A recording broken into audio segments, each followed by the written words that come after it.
नमस्कार छात्रों, आज की इस वीडियो में हम चैप्टर 13 पृष्ठीय क्षेत्रफल एवं आयतन के अंतर्गत विभिन्न ठोसों के संयोजनों से बने ठोस के आयतन पर आधारित प्रश्नों का अभ्यास करेंगे और इसके लिए हम प्रश्नावली 13.2 के प्रश्नों को लेंगे। पिछले वीडियो हमने कुछ प्रश्नों को हल किया था। इस वीडियो में सबसे पहले हम ले रहे हैं प्रश्न क्रमांक 4। बहुत सिंपल सा प्रश्न है, आइए इसको हम पढ़ते हैं। एक कलमदान यानी जिस पर पेन स्टैंड यानी जिस पर पेन को रखा जाता है, कलम को रखा जाता है। एक कलमदान घनाभ के आकार की एक लकड़ी से बना है। लकड़ी का है जिसमें कलम रखने के लिए, पेन रखने के लिए 4 शंक्वाकार गड्ढे बने हुए हैं। घनाभ की बीमाएं यानी लंबाई, चौड़ाई और ऊंचाई दिया है 15 सेंटीमीटर, 10 सेंटीमीटर, 3.5 सेंटीमीटर, यानी 15 centimetre by 10 centimetre by 3.5 centimetre. प्रत्येक गड्ढे की त्रिज्या, जो गड्ढा है कैसा है, शंक्वाकार है, उस शंक्वाकार गड्ढे की त्रिज्या कितना दिया हुआ है 0.5 सेंटीमीटर और गहराई है 1.4 सेंटीमीटर। पूरे कलमदान में लकड़ी का आयतन ज्ञात कीजिए। कह रहा है कि आकृति बनी हुई है, इसको देखिए। अब पाई का मान आपको लेना है 22/7। तो इस प्रकार का है, ये लकड़ी का एक स्टैंड है जिस पर पेन को खोसा जाता है। यहाँ पर देखिए एक ठोस लकड़ी है, खोखली नहीं है। इसमें 4 छिद्र बने हुए हैं इस तरह से। ये जो छिद्र है वो किस प्रकार के हैं, शंक्वाकार, यानी जो गड्ढे हैं वो शंक्वाकार बने हुए, ताकि इसको पेन को हम रख सके। देखिए एक पेंसिल हमने रख दिया है, इसी प्रकार से पेन रखे जाते हैं। और ये जो गड्ढे शंक्वाकार है, शंक्वाकार का मतलब इस आकार के हैं, इस प्रकार से शंक्वाकार बने। जब शंक्वाकार बनेंगे तभी तो पेन रखा जाएगा ना। तो यहाँ पर कितने गड्ढे हैं, 4 गड्ढे हैं। तो हमको ये कह रहा है कलमदान में जो लकड़ी लगी है उसका आयतन बताइए। तो ये घनाभ है, घनाभ का आयतन ज्ञात करना हमें आता है, लंबाई गुणे चौड़ाई गुणे ऊंचाई। अब इस पूरे लकड़ी के आयतन में से कितनी लकड़ी निकालना है, जो 4 गड्ढे हैं, इन 4 गड्ढों के आयतन को हमें माइनस कर देना है। तो एक गड्ढा कैसा है, शंक्वाकार है, तो चारों गड्ढे भी शंक्वाकार है। तो यहाँ पर एक गड्ढे का हम क्या निकाल लें, शंक्वाकार गड्ढे का आयतन। फिर 4 का निकालना है तो 4 का क्या कर दे, गुणा कर दे। तो आइए इस प्रश्न को हम हल करते हैं। तो सबसे पहले क्या लिखेंगे, दिया क्या है, आपको मालूम क्या है। तो यहाँ है दिया है, क्या दिया है, दिया है घनाभ की बीमाएं। घनाभ यहां देख लीजिएगा, ये स्टैंड है, स्टैंड में 4 कलम इसमें रखे हुए हैं, खड़े हुए हैं। यहाँ गड्ढा है, यहाँ गड्ढा, यहाँ गड्ढा, यहाँ गड्ढा। तो ये जो गड्ढे वाली लकड़ी है, इस लकड़ी के आयतन को निकालना है और पूरे घनाभ के आकार की जो लकड़ी है उसके आयतन में से माइनस करना है, यानी घटाना है। तो दिया है घनाभ की बीमाएं। घनाभ की बीमाएं क्या है, बीमाएं जरा देखिए, 15 centimetre by 10 centimetre by 3.5 centimetre. एक घनाभ की साइज दे दिया। और क्या दिया है, प्रत्येक गड्ढे की त्रिज्या, प्रत्येक गड्ढे की त्रिज्या काहे दर्शा दे, आर से, शंक्वाकार है, ध्यान रखिएगा, बता रहा शंक्वाकार है। त्रिज्या आर बराबर दिया है 0.5 सेंटीमीटर। तो 0.5 सेंटीमीटर है, तो इसको हम दशमलव को हटा ले, अभी सरल कर ले, क्या आ जाएगा 5/10 सेंटीमीटर बराबर कितना हो जाएगा, या नीचे लिख देते हैं, ये आ जाएगा 1/2 सेंटीमीटर। तो ये हमें गड्ढे की त्रिज्या मिल गई 1/2 सेंटीमीटर। और इसके बाद क्या दिया हुआ है, गड्ढे की गहराई। तो गड्ढे की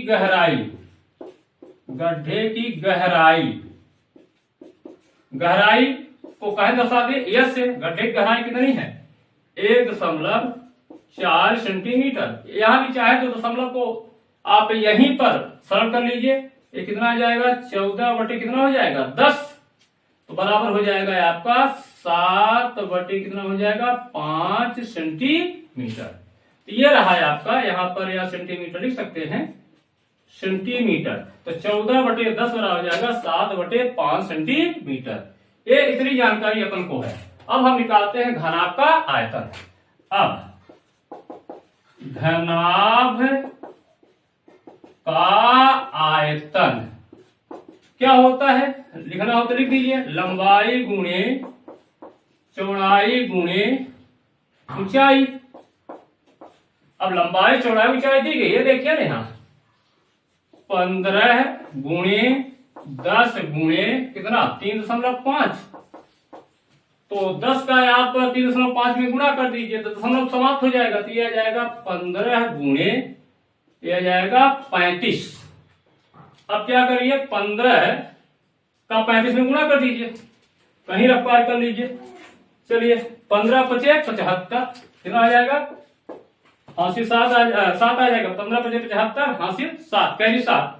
अब 15 तिया 45, 45 और 7 कितना हो गया 52, तो आ गया 525 सेंटीमीटर क्यूब। ये क्या है, घनाभ का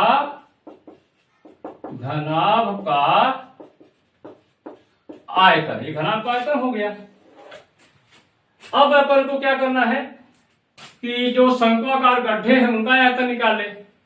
तो शंक्वाकार है इसलिए शंकु के आयतन का सूत्र हम लगाएंगे। अब एक शंक्वाकार, चाहे ऐसा लिखिए, एक शंक्वाकार का मतलब शंकु के आकार का, एक शंक्वाकार गड्ढे का आयतन, एक शंक्वाकार गड्ढे का आयतन। तो आयतन का सूत्र क्या होगा, जो शंकु के आयतन का सूत्र होता है, क्या होता है 1/3 पाई r स्क्वायर h, ये होता है शंकु के आयतन का सूत्र। पाई का मान आपको कितना कहा लेना है जरा 22/7, r का मान कितना है जरा देखिए 1/2, 1/2 की घात 2 गुणे h, h कितना आया हुआ है 7/5, तो हो जाएगा 7/5, तो कितना आ जाएगा 1/3 गुणे 22/7 गुणे 2 दूना 4 गुणे 7/5। देखिए ये 7 यहां से क्या हुआ कट गया, यहां से काट दीजिए तो यहां कटेगा 2 दूना और 2 एक जरा हम। अब ऊपर कितना बचा जरा देखिए 11 बटे यहां से देखिए 3 दूना 6, 6 पंचे 30, ये हो गया 11/30 सेंटीमीटर क्या है आयतन है, तो ये हो जाएगा क्यूब। तो इस प्रकार से एक शंक्वाकार गड्ढे का आयतन आपको मिल गया। हमें करना क्या है, हमें ज्ञात करना है कलमदान में लकड़ी का आयतन। इसको हम मिटा देते हैं, यहां पर क्या आ जाएगा, अतः चारों का निकाल ले, अतः चारों शंक्वाकार गड्ढों का आयतन, चारों शंक्वाकार गड्ढों का आयतन बराबर क्या हो जाएगा 4 गुणे एक गड्ढे का आयतन, 4 गुणे एक गड्ढे का आयतन। अब एक गड्ढे का आयतन कितना निकाला जरा देख लीजिए, ये हो गया 4 गुणे 11/30, तो 2 काट दीजिए, यहाँ 2 दूना 4, यहाँ आ जाएगा 2 15, हम कितना हो गया 11 दूना 22, 22/15। अब यहाँ पर आप इसको भाग दे लीजिए, कितना आएगा दशमलव निकालेंगे तो आ जाएगा 22 में 15 का भाग दे लीजिए, सिंपल सा बात है। 15 एक कम 15 कितना आ गया 7 आ गया, तो 15 चौका 60, तो यहां हो गया कितना 10, तो 15 छक्का 90, 90 हो जाएगा फिर 6, तो इसको लिख सकते हैं 1.47, 1.47 लगभग, ये आ गया 1.47 सेंटीमीटर क्यूब। ये हो गया चारों शंक्वाकार गड्ढे का आयतन। अब हमें क्या निकालना है, हमें निकालना है कि लकड़ी का जो शेष आयतन यानी चारों गड्ढों को आयतन को निकालने के बाद कितना होगा। तो अब हम लिखते हैं, अब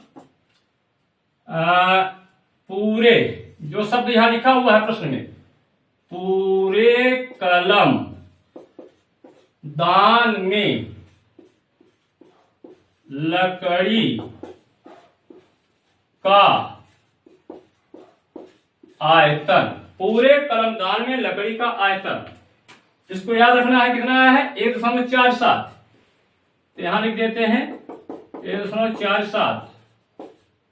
तो यहां क्या लिखेंगे, घनाभ का आयतन, घनाभ का आयतन माइनस चारों गड्ढों का आयतन, माइनस चारों गड्ढों का आयतन। तो घनाभ का आयतन कितना है, यहां निकाला था हमने 525। तो ये आ गया 525 माइनस चारों गड्ढों का आयतन कितना निकाला है आपने 147।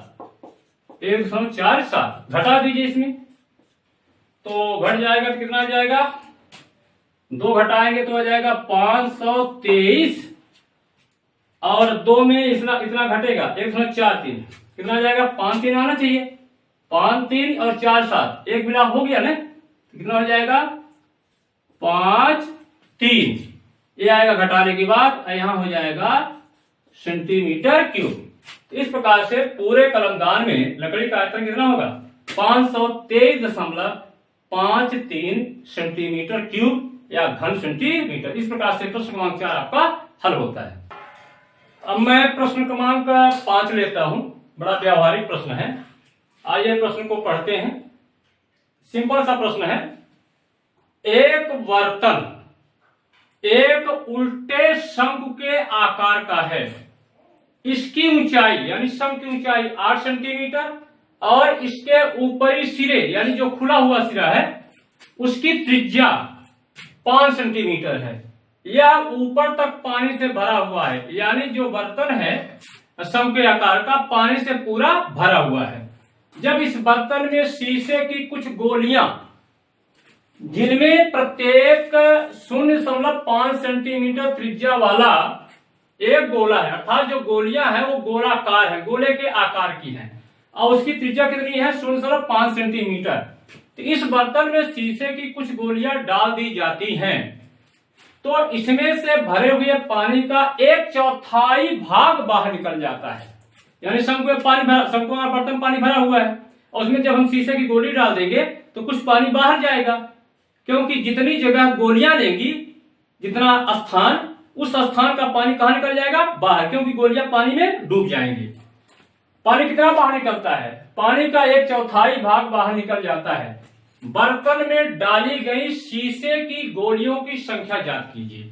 यानी यह कह रहा है कि यह शंक्वाकार बर्तन है, इसमें पानी भरा हुआ है और इसके बाद इस बर्तन में जिसमें पानी भरा हुआ है शीशे की कुछ गोलियां डाल दी जाती है। देखिए शीशे कुछ गोलियां यहां दिख रही हैं, शीशे की गोलियां डाल देते हैं। जब शीशे की गोलियां डाल देते हैं तो कुछ पानी बाहर निकल जाता है। ये बाहर निकला हुआ पानी दिख रहा है यहाँ पर।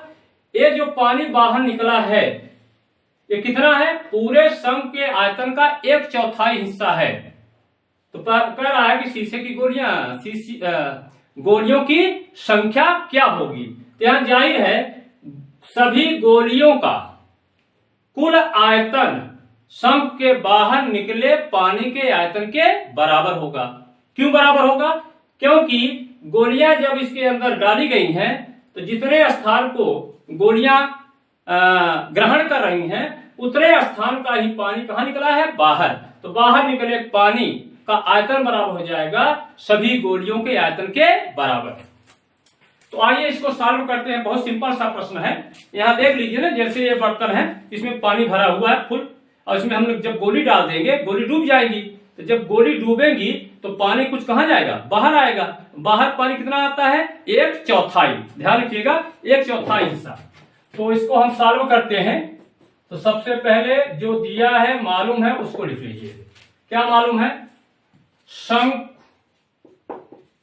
चाहे लिख लीजिए शंक्वाकार बर्तन, शंक्वाकार बर्तन की ऊंचाई कहां दर्शाएंगे, यह से कितना दिया हुआ है 8 सेंटीमीटर। त्रिज्या ले लीजिए स्मॉल आर, कितना दिया हुआ है जरा देख लीजिए 5 सेंटीमीटर। यहां लिख दिया 5 सेंटीमीटर। ये तो शंक्वाकार बर्तन के बारे में हो गया। जो शीशे की गोलियां हैं उनकी त्रिज्या कितना दिया हुआ है 0.5। यहां लिख दें शीशे की गोली की त्रिज्या। तो शंक्वाकार बर्तन की त्रिज्या हमने लिया है स्मॉल आर से, तो शीशे की गोली की त्रिज्या क्या ले ले, क्योंकि अलग अलग है ना, चलिए कैपिटल आर ले लेते हैं, कोई दिक्कत नहीं, कैपिटल आर से व्यक्त कर देते हैं। कितना दिया हुआ है 0.5 सेंटीमीटर। दशमलव को हटा लीजिए तो 5 बटे क्या हो जाएगा 10 सेंटीमीटर, और कट जाएगा 5 एकम 5 दूना कितना हो जाएगा 1/2 सेंटीमीटर। तो शीशे की गोली की त्रिज्या कितनी है 1/2 सेंटीमीटर। अब आपको कुछ नहीं करना है, बहुत सिंपल सा तरीका है, एक सूत्र आप लगा दीजिए बस। तो यहां पर आप क्या क्या याद करना है, बर्तन में डाली गई शीशों की गोलियों की संख्या। तो यहां सिंपल सा सूत्र लगाना है। अब शीशे की गोलियों की संख्या, सिंपल सा लगाइए, शीशे की गोलियों की संख्या बराबर क्या हो जाएगा शंकु के बाहर निकले पानी का आयतन बटे एक गोली का आयतन। गोली कैसा है गोलाकार, यानी गोले के आकार का है। तो शंकु के बाहर निकले पानी का आयतन कितना है, बता रहा है शंकु के आयतन का कितना चौथाई भाग, शंकु के आयतन का 1/4 भाग बटे एक गोली का आयतन।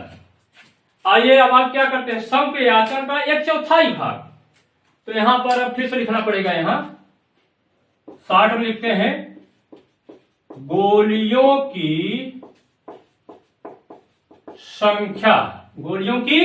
संख्या बराबर क्या लिखेंगे जरा देखिए, गोलियों की संख्या बराबर शंकु के आयतन का 1/4 भाग, अर्थात यहां कहेंगे 1/4 गुणे शंकु का आयतन बटे एक गोली का आयतन। ये आपको समझाने के लिए ये सब स्टेप लिखा जा रहा है, 1/4 गुणे शंकु का आयतन। अब यहां पर 1/4 शंकु के आयतन का सूत्र क्या होता है आप जानते हैं, 1/3 पाई आर स्क्वायर एच, ये शंकु के आयतन का सूत्र हो गया, बटे गोली का आयतन। गोली कैसा है गोलाकार है, गोले जैसा है, तो गोले का सूत्र क्या होता है आयतन का 4/3 पाई आर क्यूब। ये हो जाएगा 4/3 पाई, यहां कैपिटल आर लिया है हमने, ये आर क्यूब हो गया। अब इसमें क्या करना है, जो कट रहा उनको काट दीजिए। देखिए यहां पर 3 कटेगा, इस 3 से कट जाएगा, पाई यहां से कटा यहां से कटेगा, तो यहां क्या बचा, ये बटा है ना 1/4 नीचे आ जाएगा, तो क्या हो जाएगा यहां पर ऊपर बचा आर स्क्वायर एच बटे ये 4 यहां जाएगा, 4 चौक 16 आर क्यूब। अब इसमें आपको कुछ नहीं करना है, ये जो मान दिए गए हैं इन्हीं मानों को रख देना है। तो यहां पर इसको नीचे मैं मिटा रहा हूं, यहां पर क्या जाएगा, यहां से गोलियों की संख्या, शीशे के गोलियों की संख्या बराबर, हाँ आर का मान कितना है जरा देखिए 5, तो 5 का वर्ग गुणे एच कितना है 8 बटे 16 गुणे कैपिटल आर का मान कितना है 1/2 कितने बार है 3 बार है। यहां कर ले तो हो जाएगा 5 गुणे 5 गुणे 8 बटे यह जाएगा 16 गुणे 1/2 गुणे 1/2 गुणे 1/2। जो बटा का बटा है वो क्या आ जाएगा पलट जाएगा। आइए इसको नीचे 2 वाले को ऊपर ले जाते हैं तो हो जाएगा 5 गुणे 5 गुणे 8 गुणे कितने बार 2 गुणे 2 गुणे 2 बटे कितना हो गया 16। काट दीजिए तो यह जाएगा देखिए 2 एकम 2 अट्ठे 2 एकम 2 चौका यहां से आ जाएगा यहीं से काट सकते थे ज्यादा पड़ रहा है। चलिए इसको हम ऐसे ही लिखे रहने देते हैं ठीक है ना। यहां से सीधे कट रहा है 8 एकम 8 दूना 16 और ये 2 कट गया कितना बचा 5 गुणे 5 गुणे 2 दूना 4 ये हो जाएगा 55 25 25 चौका 100। ये आपका आंसर हो गया। तो शीशे की गोलियों की संख्या कितनी होगी 100। यहां पर लिख सकते हैं आप आंसर तो हो चुका है आपका चाहे तो लिख सकते हैं आप अतः गोलियों की संख्या कितनी है 100 है। अतः गोलियों की संख्या कितनी है 100 है। इस प्रकार से प्रश्न क्रमांक 5 आपका हल होता है।